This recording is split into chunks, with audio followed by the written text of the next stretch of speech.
TV의 빵형입니다. 네, 오늘의 특별했던 한 종목을 알아보는 시간, 오늘의 한 종목 시간이 돌아왔습니다. 오늘 같은 경우에 장이 사실 좋진 않았습니다. 그래서 업종으로 보시면 지수로 봤을 때 일단 먼저 말씀드릴게 지수를 먼저 오늘은 좀 보셔야 될 것 같고요. 아시다시피 지수 자체는 코스피보다는 코스닥이 더 좋습니다. 코스피 같은 경우에는 21선을 돌파 못하는 모습을 오늘 보여줬고요. 코스닥 같은 경우에는 20선을 어제 돌파했죠. 그래서 이 코스닥 같은 경우에는 조금 더 힘이 더 세다. 그리고 코스닥 같은 경우에 내일 5일선이 대략 이런 모양으로 움직이겠죠. 그래서 이제 5일선 반등을 좀 예상을 해 보셔야 되지 않을까라는 부분이 좀 있습니다. 일단 뭐 코스피, 코스닥 다 지수주들이 떨어졌기 때문에 코스닥의 지수주 대장인 셀트리온 헬스케어가 가장 많이 떨어졌겠죠. 놀랍게도 셀트리온 헬스케어가 거의 11%, 12%가 더 빨아졌고요. 그래도 얘는 좀 양반인 게 셀트리온 같은 경우에는 어제 올랐던 부분을 대부분 다 뱉어냈다라는 것 말씀드리고 있겠습니다. 뭐 거의 투매급으로 빠졌다고 볼 수 있을 것 같고요. 뭐 중간에 뭐 쉼 없이 그냥 무조건 빠졌습니다. 그래서 많은 분들이 시즌에서 한번 얻어 터지고 셀트리온 헬스케어에서 좀 얻어 터졌을 것 같은데 시즌 같은 경우에는 이제 아예 뭐 5일선 이하로 떨어졌고요. 셀트리온 헬스케어 같은 경우는 제가 어제도 말씀드렸지만 어제 들어가신 분들은 좀 어떻게 보면은 미리 잡으셨던 분들한테는 아주 좋은 수익 구간이었고, 이제 오늘 새로 들어오신 분들한테는 좀 악몽 같은 날이었을 것 같습니다. 일단 오늘 코로나 테마주들 또 사실 정확히 말하면 코로나 테마주가 급락한 게 아니고 그냥 지수가 급락한 겁니다. 지수가 급락. 그래서 이 지수가 급락한 원인이 무엇이 있을까라고 했을 때 일단 코로나19 세 가지로 나눌 수 있는데요. 일단 코로나19에 대한 피크 부담이 좀 있습니다. 그래서 이거는 뉴스를 보시면 뉴스 내용 중에 이런 내용이 있습니다. 예. 미 24만 명 예측, 24만 명 사망 예측, 그래서 매우 고통스러운 2주가 될 것이다 라고 말을 하면서 트럼프가 4월 말까지 사회적 거리두기 호소를 하고 있다 라는 얘기를 하고 있습니다. 사실 뭐 24만 명 사망 이런 게 굉장히 어떻게 보면은 되게 자극적이고 코로나 테마주의 어떤 호재일지 않나 라고 말씀을 생각할 수 있겠지만 사실 중요한 포인트는 바로 이겁니다. 매우 고통스러운 2주 이 부분이 되게 중요한 부분인데 아시다시피 코로나 테마주는 코로나19는 자체는 잡힐 겁니다. 그렇기 때문에 이게 언제 잡히느냐가 중요한데 이게 잡히기 전까지는 테마가 유지가 되겠지만 이게 잡혔다. 그러니까 정확히 말씀드리면 정점에 대한 뉴스가 나왔다 라고 보시면 될 것 같습니다. 그래서 미국의 정점은 2주 안, 이게 이제 포인트입니다. 그래서 정점에 대한 뉴스가 나왔고 그것이 바로 미국은 2주 안에 나올 것이다 라는 거고요. 그렇게 되면 어떻게 보시면 되냐면 2주 안에는 추가적인 시세는 나올 수 있다. 하지만 2주 안으로 시세가 크게 한번 나와주고 나면 그 다음부터는 이제 코로나 테마가 끝날 수도 있다라는 어떤 부담감이 좀 있습니다. 그렇기 때문에 셀트리온 오늘 좀 많이 나온 어떤 부담감, 코로나 테마주들의 부담감이 좀 나온 것 같고요. 그리고 또 코로나 테마주들이 이건 좀 이따 말씀드리고 두 번째로는 경기 지표가 이제 나빠진 게 본격적으로 반영이 될 겁니다. 그래서 이렇게 미국, 일본 경제지표 동반 악화. 그래서 사실 이게 중이 회복된 건 사실 지금은 중요하지 않아요. 미국과 일본이 어떻게 보면 소비국가이기 때문에 소비국가인 미국과 일본의 경제지표가 굉장히 중요하고요. 내용을 보시면 기업 활동 지수 같은 것도 다 안 좋다 이런 내용이 나오고 있습니다. 사실 우리가 알고 있는 내용이에요. 사실 이런 것들은 뭐 한국도 똑같죠. 뭐 실물 지표 트리플 추락. 그래서 이제 뭐 신지수가 안 좋다. 뭐 그리고 그래서 결국은 코로나19 사태의 경제 지표가 본격적으로 반영된다라고 이제 말씀을 드릴 수 있을 것 같고요. 이미 알고 있는 내용이지만 어떤 것과 연관시켰을 때 이 파급력이 있을까요? 바로 급등이라는 부분이 있습니다. 여기서 특히 지수 급등이라는 부분이 있습니다. 그래서 지수 급등에 대한 반락이라고 볼 수 있고요. 보시면 코스피 같은 경우에도 사실 이 저점 대비 대략 한 20% 정도 올랐습니다. 많이 오른 거예요. 사실 지수가 20% 올랐다는 건 굉장히 많이 오른 겁니다. 근데 특히 코스닥 같은 경우에는 419포인트에서 대략 35%나 올랐습니다. 이게 개별 종목으로 만약에 보면은 거의 상한가 3번, 2번은 쳤다는 이런 얘기랑 똑같습니다. 그렇기 때문에 지수가 400 구간, 뭐 예를 들면 뭐 400 후반 구간, 요 구간 때 만약에 코로나 셀트리온이 상한가를 갔으면 셀트리온이 이렇게 많이 떨어지진 않았겠죠. 하지만 지수가 너무 급등한 이 구간에서 이런 경기 지표들에 대한 본격적인 반영이 시작되고 있다는 점, 이런 게 이제 되게 중요한 거고요. 어떤 반영이 있나라고 봤을 때, 네, 이런 것들이 있습니다. 오늘 저녁에 보시면 미국의 3월 제조업 PMI 지수 당연히 안 좋게 나오겠죠. 그리고 IMS 신규 이런 것들이 나오고 있고요. 이런 게 나오면 사실 좋을 리가 없죠. 당연히 좋을 리가 없는 상태에서 이제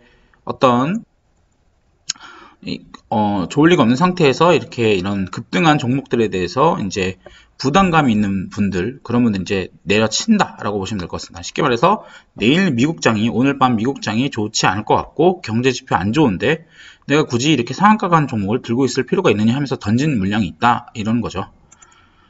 그리고 또 좀 중요한 부분이 있습니다. 이게 사실 제가 봤을 때는 기본적으로 내일은 반등이 좀 나올 것 같아요. 예를 들면 지금 셀트리온 헬스케어의 5일선을 보시면 5일선이 이렇게 땡겨올 거거든요.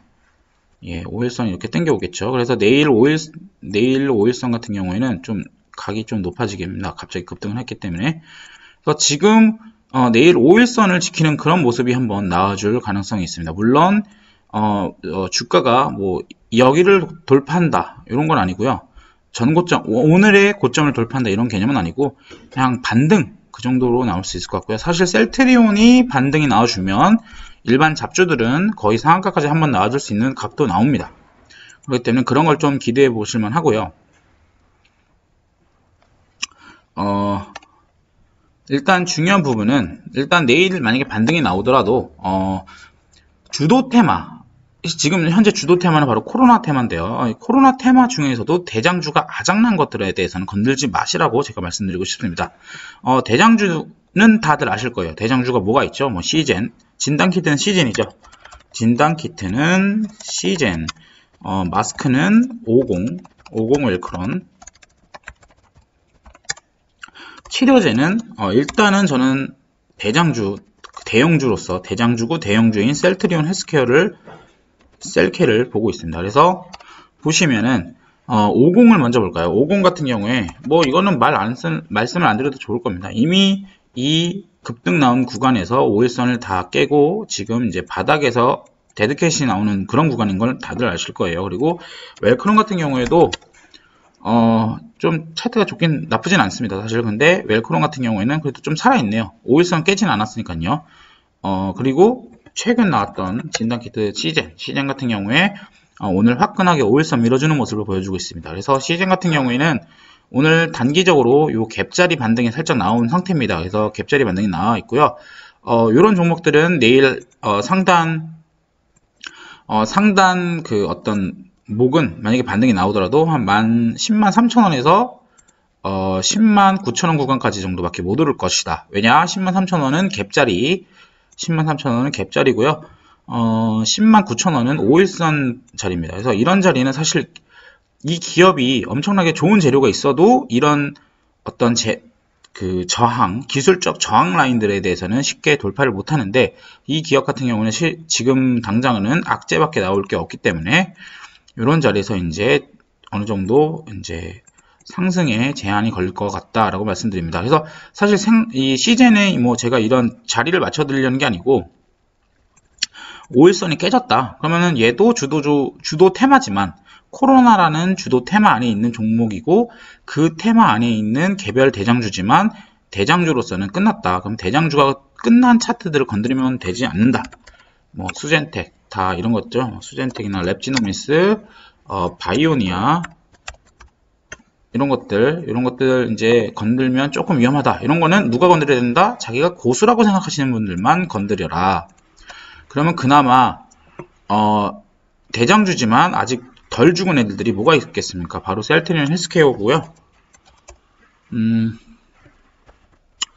셀트리온 헬스케어 같은 경우에는 아마 내일 5일선 위에 아마 있는 상태일 겁니다. 5일선이 제가 아까 전에 말씀드렸겠지만 이런 식으로 올라올 거기 때문에 아직 셀트리온은 5일선을 깨지는 않았다는 점, 그것을 이제 기억을 하시고요. 그러면 비슷하게 어제 상한가를 갔던 종목들이 뭐가 있을까요? 구강약품. 요거는 사실 5일선이 아직도 멀었죠.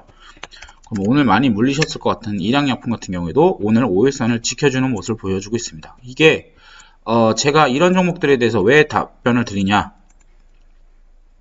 5일선이 이런 식으로 가겠죠. 일양약품이 만약에 셀트리온 헬스케어가 만약에 오늘 완전히 박살이 나서 저가가 이런 7만 한 3천원짜리까지 깨져버렸다. 완전히 그러면 5일선 완전히 깬 거 아닙니까? 그렇게 되면 뭐 일양약품이라든지 아니면 오늘 장중에 제가 급등일보로 말씀드렸던 한국유니온 제약 같은 경우에 아무리 이 종목들이 5일선을 지켜줬다고 하더라도 또는 5일선 위에서 놀고 있다고 하더라도 잘라야 된다라고 제가 말씀을 드릴 수 있을 것 같습니다. 왜냐? 대장주가 죽었다는 거는 언제든지 이 수급이 탈출을 할 수 있는 여유가 어떤 근거가 되기 때문이죠. 그렇기 때문에 자르라고 말씀드렸겠지만 헬스케어 같은 경우에 아직 5일선 위에 있는 상태이기 때문에 이런 일양약품이나 부강약품 뭐 파미셀 같은 경우는 진단키트라서 좀 애매하긴 한데요. 또 오늘 뭐가 있었을까요? 진원생명과 이런 것들, 요거는 좀 사실 너무 고점이긴 합니다. 네, 너무 많이 올랐죠. 이런 것들에 대해서 제가 이제 다시 한번 그래도 한번 내일을 반등 자리는 주지 않을까라고 이제 계속 말씀드리는 겁니다. 그래서 일단 오늘 결론을 간단하게 말씀드리면 오늘의 투매는 정확히 말하면 테마주 급락이 아니라 지수의 급락이다. 그리고 원인은 코로나19에 대한 피크 부담이 있고 코로나가 잡히더라도 일단 경기 지표가 나쁘다는 것도 알고 있고 이 경기 지표가 본격적으로 반영될 거다. 그리고 그 경기 지표가 반영되는 이 순간에 지수의 상승세가 너무 가팔랐다. 그래서 조정이 필요한 구간이다 라고 말씀드리고 싶습니다. 근데 제가 물론 이런 상황에서 인버스를 잡는 것도 나쁜 방법은 아닙니다. 하지만 어차피 여러분들이 급등일보나 급등TV 자체가 급등이지 않습니까? 급등이란 건 결국 테마주고 테마주면 아직도 어떻게 숨통이 살아있는 테마주들을 계속 잡으시는 게 좋을 것 같기 때문에 셀트리온 헬스케어를 아직 놓치는 맛이라 라고 전달드리고 싶습니다. 네, 그러면 오늘은 좀 길게 했는데요. 아무래도 이제 셀트리온 같은 좀 대형주가 이렇게 10% 이상 투명에 나온 게 또 너무 간만이고 사실 셀트리온 헬스케어가 코로나 이후로 10% 이상 투매 나온 게 이 19일 날 말고는 없습니다. 그렇기 때문에 요거에 대해서는 제가 봤을 때는 내일 반등이 나올 것 같다라고 그냥 간단하게 말씀드리도록 하겠습니다. 네, 그럼 지금까지 급등TV 빵형이었고요. 구독과 좋아요 그리고 알람 설정까지 꼭 부탁드리겠습니다.